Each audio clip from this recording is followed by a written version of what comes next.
नमस्कार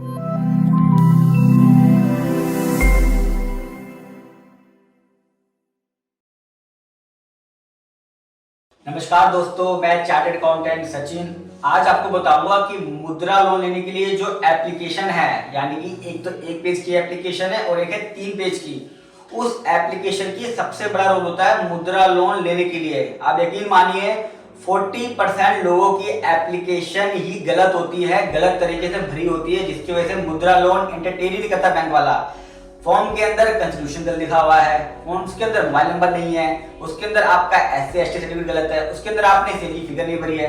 तो ऐसे बहुत सारे पॉइंट हैं जो एज ए चार्टर्ड अकाउंटेंट हम ध्यान रखते हैं, भरते हैं, और ये भी ध्यान रखते हैं कि बैंक वाला किन किन चीज पे फोकस करेगा।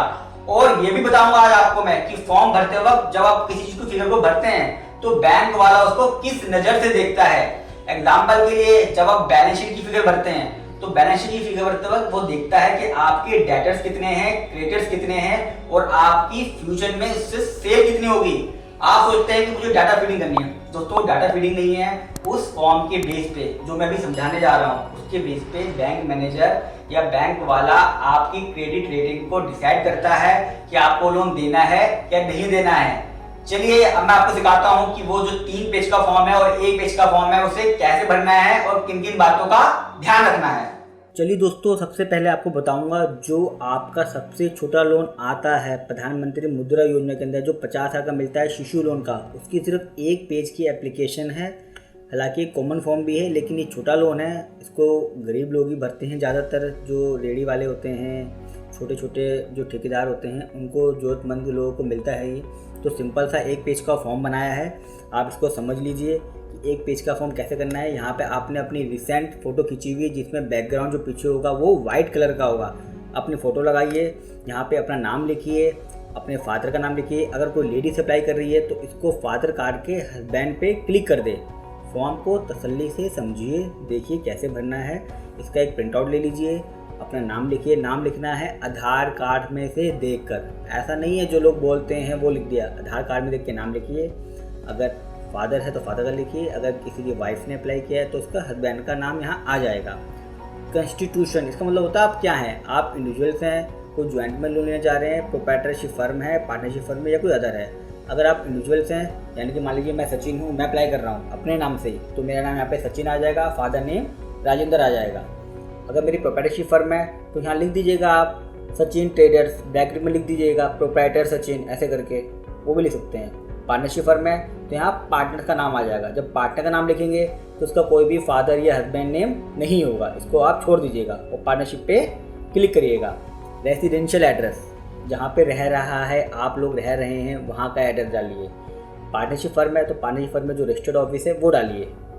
बिजनेस का एड्रेस क्या है दोस्तों, हो सकता है रेसिडेंशियल एड्रेस और बिजनेस का एड्रेस सेम भी हो सकता है, अलग भी हो सकता है। अगर अलग है तो अलग लिखिए। रेंटेड है तो रेंट पे क्लिक करिए, ओन है तो ओन पे क्लिक करिए।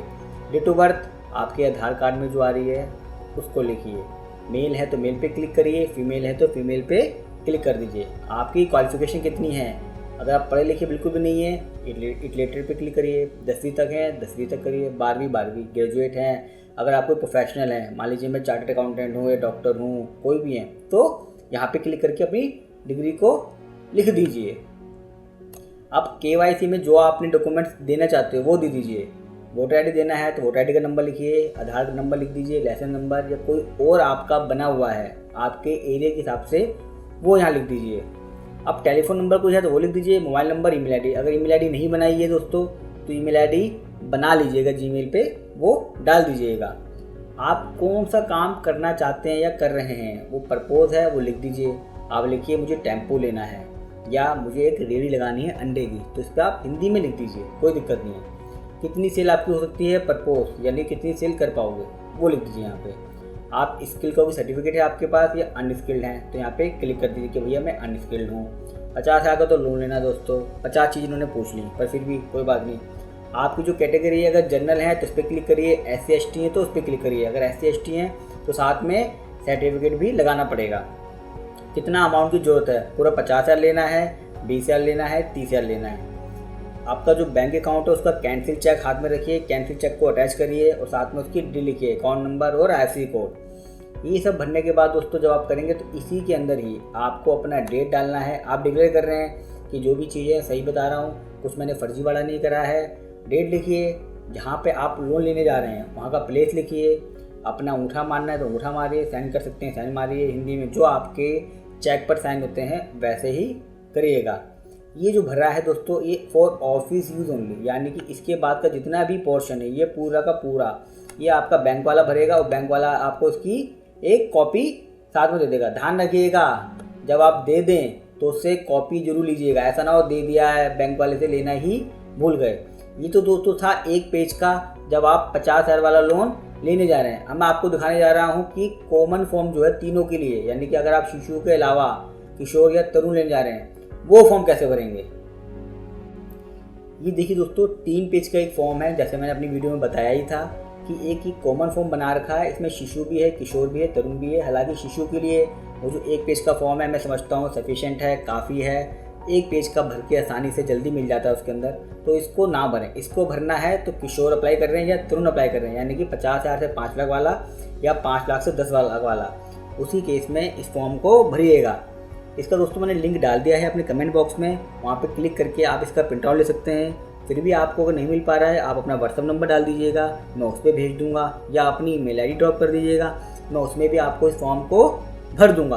और आपने स्पेशल कुछ पूछना हो इस फॉर्म से लेके तो भी आप मेरे से पूछ सकते हैं कमेंट बॉक्स के थ्रू। अब इस फॉर्म को कैसे भरेंगे दोस्तों, देखिए सबसे पहले आपने डालनी है ऑफिस यूज़ के लिए, यानी कि जो बंदा लोन लेने जा रहा है वो अपने आप ही बैंक वाला डालेगा इसको। आप यहाँ पे क्लिक कर सकते हैं किशोर लेने जा रहा हूँ या तरुण लेने जा रहा हूँ। नेम ऑफ द एंटरप्राइज, जो भी आपके बिजनेस का नाम है, अगर इंडिविजुअल नाम से लेने जा रहे हैं, मैं सचिन हूँ, मैं सचिन लिख दूंगा। मेरी फर्म है सचिन ट्रेडर, तो यहाँ पे मैं सचिन ट्रेडर लिखूँगा, यहाँ टिक लगाऊंगा। पार्टनरशिप फर्म है, पार्टनरशिप फर्म का नाम लिखूँगा। प्राइवेट लिमिटेड कंपनी है तो मैं यहाँ पे प्राइवेट लिमिटेड कंपनी का नाम लिखूँगा। अगर कोई अदर है, यानी कि ट्रस्ट है, एनजीओ है, सोसाइटी है, तो उसका नाम यहाँ आएगा और ये टिक लग जाएगा। ध्यान रखिए दोस्तों, जो नाम लिखेंगे वो सर्टिफिकेट में से देख के लिखिए, बहुत ध्यान से भरना है, नाम गलत नहीं है। ये नहीं आपको आइडिया था आपने नाम लिख दिया ABC प्राइवेट लिमिटेड, ये पूरा लिखिए क्या नाम है, शॉर्टकट मत डालिए। यहाँ पे बिजनेस का जो एड्रेस है वो डालिए। ध्यान रखिए दोस्तों एड्रेस एक्टिव होना चाहिए, जो चिट्ठी विट्ठी आएगी, जो भी डिटेल आएगी वो इसी एड्रेस पर आएगी, तो ये आपका एक्टिव होना चाहिए। अगर आपकी प्राइवेट लिमिटेड कंपनी है तो वहाँ पर उसका एक बोर्ड टांग दीजिएगा, वो पूछता हुआ आएगा ABC प्राइवेट लिमिटेड कंपनी यहाँ रहती है, तो वहाँ तो दोस्तों लोग रहते होंगे, नाम जानते नहीं हैं।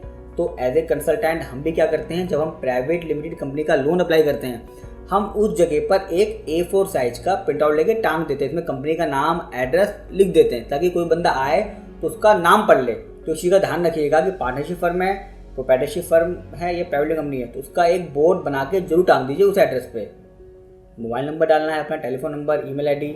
बिजनेस की एक्टिविटी एग्जिटिंग अगर है तो वो, अगर कोई प्रपोज करना चाह रहे हैं, यानी कि आप नए बिजनेस के लिए लोन लेने जा रहे हैं, तो यहाँ पे आपको लिखना पड़ेगा कि भैया हाँ मैं यहाँ पर बेसन मैन्युफैक्चरिंग का काम करने जा रहा हूँ, या मैं कूल का काम करने जा रहा हूँ, या मैं एक वर्कशॉप खोलने जा रहा हूँ, तो यहाँ पे आपका लिखना पड़ेगा।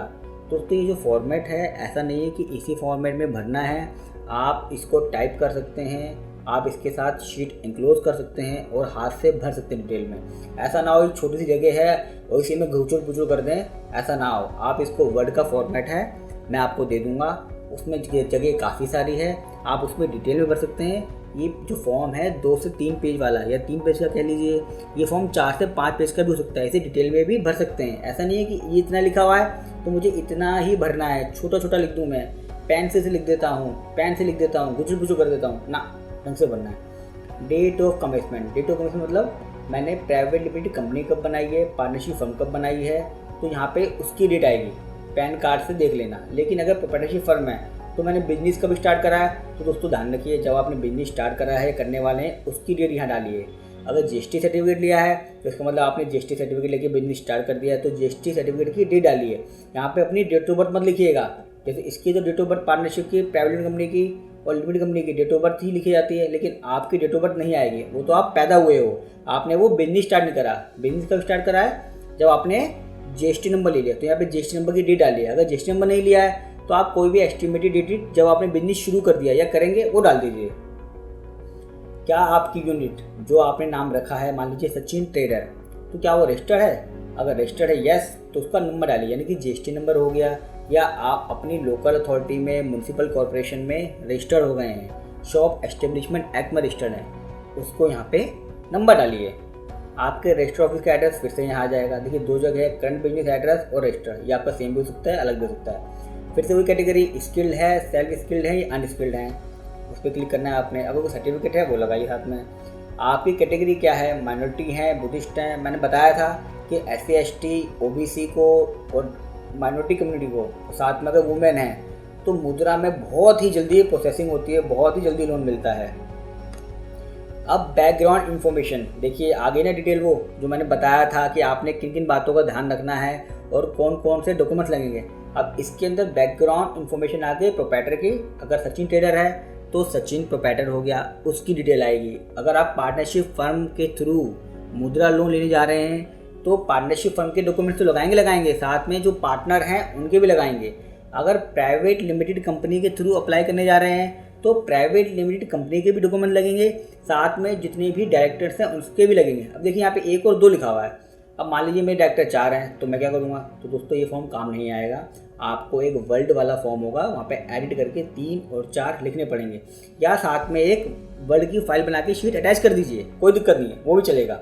नाम लिखिए डायरेक्टर का, डेट ऑफ बर्थ क्या है उसकी, आप देखिए पैन कार्ड में, आधार कार्ड में सेम होनी चाहिए, वो लिखिए।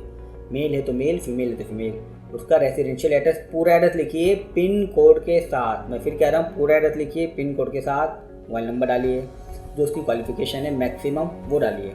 कितना एक्सपीरियंस है, यानी कि मैं कह रहा हूँ कि भैया मैं काम करने जा रहा हूँ वर्कशॉप का, मुझे एक कार की वर्कशॉप खोलनी है, तो मैंने क्या कहीं पहले कहीं जॉब करी हुई है? जिसका मैंने कराया था उसकी 4 साल की जॉब थी, कर चुका था मैंने। यहाँ पे 4 साल 30 दिन लिखा प्रॉपर तरीके से, उसका एक्सपीरियंस सर्टिफिकेट था वो भी साथ में लगाया। दोस्तों ध्यान रखिए, जो भी हम लिखते हैं ये सिर्फ फॉर्म भरने के लिए नहीं है, उसकी सपोर्टिंग को पहले तैयार करिए। हमेशा कागज़ों के साथ रेडी रहिए, उसके बाद ही भरिए। दोस्तों ये इसका पार्ट ही है, ID प्रूफ, एड्रेस प्रूफ, सब चीज़ भरनी है आपने। Pan, relationship with official director of the bank की फाइनेंस, आपके अगर कोई रिलेशन है वो भी दिखाने हैं, यानी कि ऐसा ना हो कि आप जानते हो और आपने लोन अप्लाई कर दिया और कुछ इन्फ्लुएंस हो जाए, तो इसलिए ये लिखा जाता है।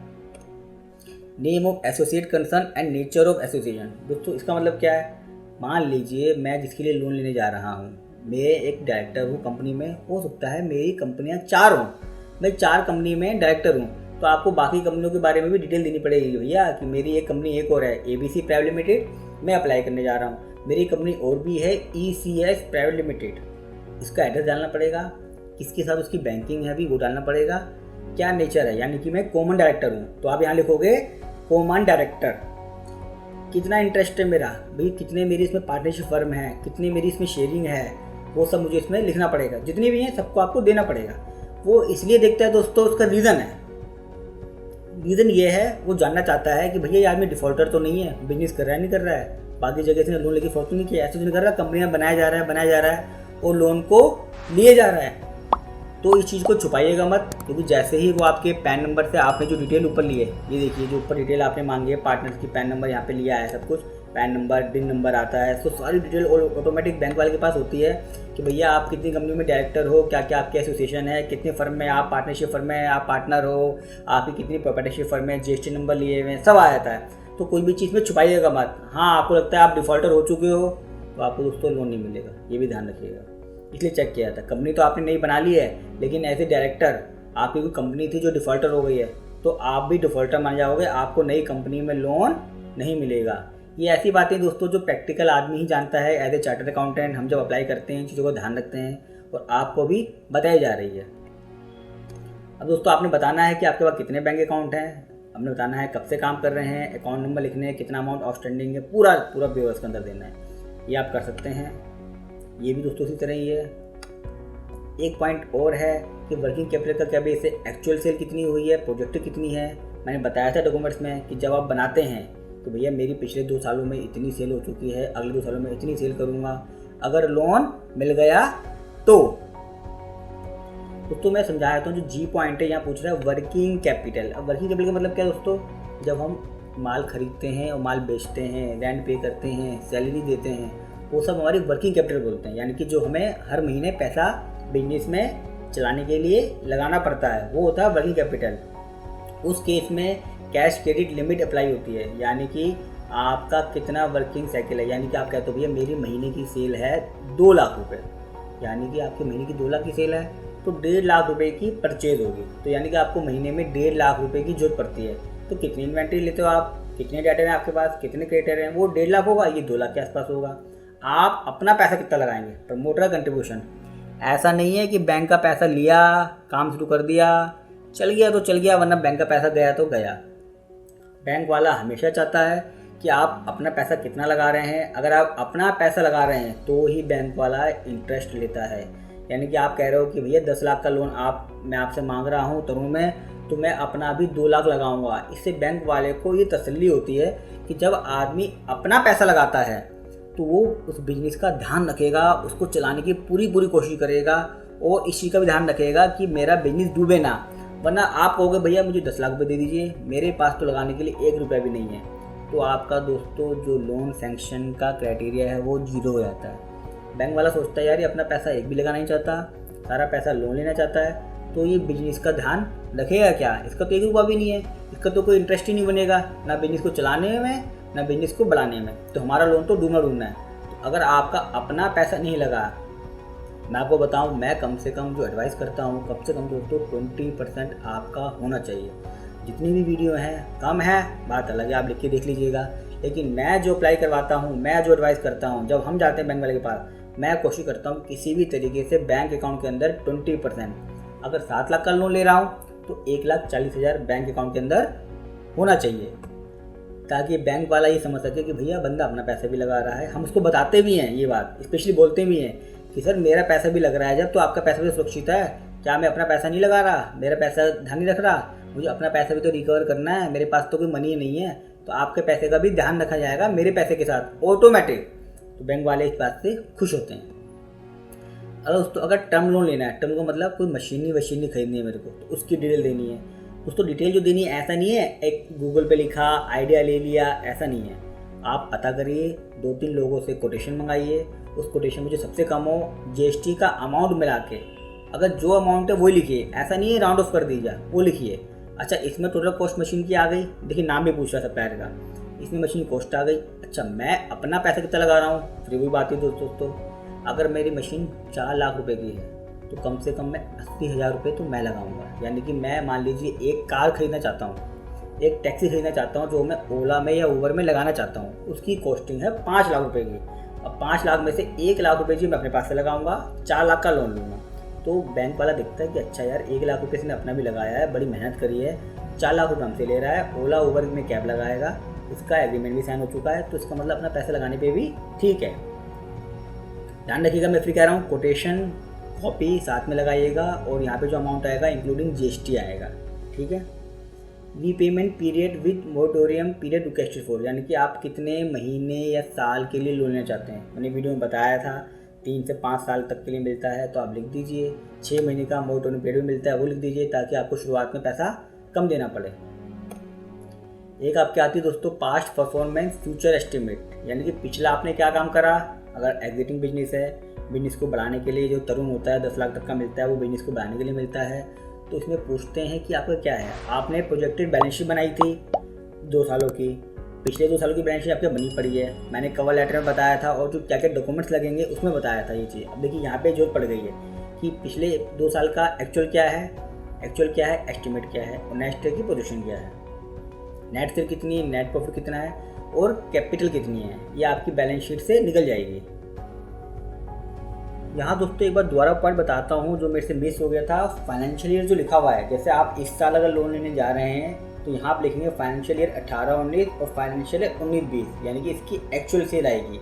और जो वर्किंग साइकिल है महीने का वो 30 दिन का, यानी कि आपके पास कितने दिनों में पैसा आ जाता है जब आप सेल करते हैं। तो जो इन्वेंट्री आपकी रहती है मंथ एंड में वो आएगा, डेटर कितने खड़े हुए हैं, प्रोजेक्टेड क्रेडिटर कितने हैं, यानी कि इसी बेस पे, यानी कि आप कहेंगे मेरे डेटर 2 लाख के हैं तो इसका मतलब 2 लाख रुपए पैसा आपका आता है, और क्रेडिटर अगर 1.5 लाख के हैं तो यानी कि आपको मंथली 1.5 लाख की जरूरत पड़ती है। ये मैंने आपको दोबारा से एक बार एक्सप्लेन कर दिया है, ये आपको बता चुका हूँ। अब दोस्तों जो पॉइंट नंबर जे है कि है स्टेटस रिगार्डिंग स्टैट्यूटरी ऑब्लिगेशन, यानी कि आप जो स्टैट्यूटरी ऑब्लिगेशन है उसे पूरा कर पाएंगे या नहीं कर पाएंगे, करेंगे या नहीं करेंगे। जैसे पहला है, आपने शॉप एंड एस्टेब्लिशमेंट एक्ट में रजिस्ट्रेशन कराया है या नहीं कराया है। दोस्तों ये ऑनलाइन रजिस्ट्रेशन होता है, जो भी आपकी लोकल अथॉरिटी है वहाँ रजिस्ट्रेशन कराइए, ताकि जो आप बिजनेस करने जा रहे हो कल को कोई आपका लोकल अथॉरिटी का बंदा आ जाए, उसको सील करने दिक्कत आएगी। जैसे आपने मान लीजिए एक फूड रेस्टोरेंट खोला, एक छोटा सा ढाबा खोल लिया, तो आपको फिशरी का लाइसेंस लेना पड़ता है।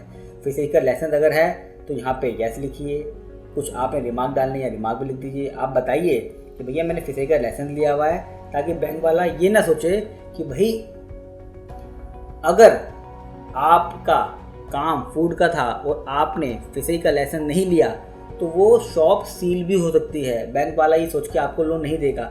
और बैंक वाले दोस्तों ज़्यादा डिस्कस नहीं करते, आजकल देखते हैं कागज़ पूरे हैं या नहीं है। तो आपके बिजनेस के नीचे के हिसाब से जो भी कागज़ हैं, जैसे आप चाहते हैं कि भैया मैं एक मेडिकल की शॉप खोलूँगा, तो आपको ड्रग्स का लाइसेंस पहले लेना पड़ेगा, दिखाना पड़ेगा।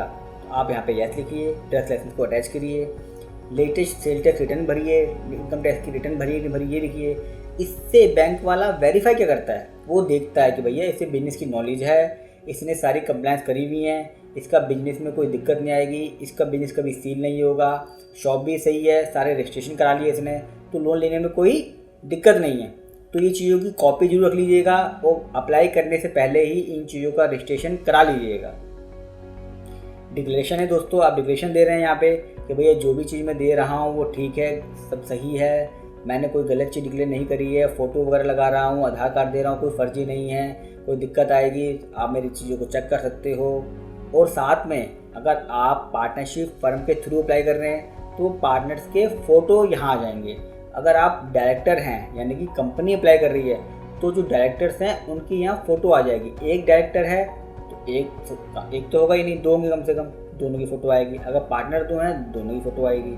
अगर तीन हैं तो तीनों की आएगी। अगर प्रोप्राइटर है तो प्रोप्राइटर तो दोस्तों एक ही होता है, तो सिर्फ एक फ़ोटो आएगी। हाँ, आप अगर ज्वाइंट में लोन ले रहे हैं, हस्बैंड वाइफ हैं, इकट्ठा लोन ले रहे हैं, तो हस्बैंड की फ़ोटो भी आएगी और वाइफ की फ़ोटो भी आएगी। यहाँ पे आपने डेट डालनी है जिस दिन आपने फॉर्म भरा है, प्लेस डालना है जहाँ से आप रहते हैं या लोन अप्लाई कर रहे हैं। पूरी चेकलिस्ट है दोस्तों, मैंने हालांकि इसके बारे में बता चुका हूँ पूरा मैं, ये फॉर्म में ही भरी हुई है, आप यहाँ से भी भर सकते हैं। ये ऑफिस कॉपी है।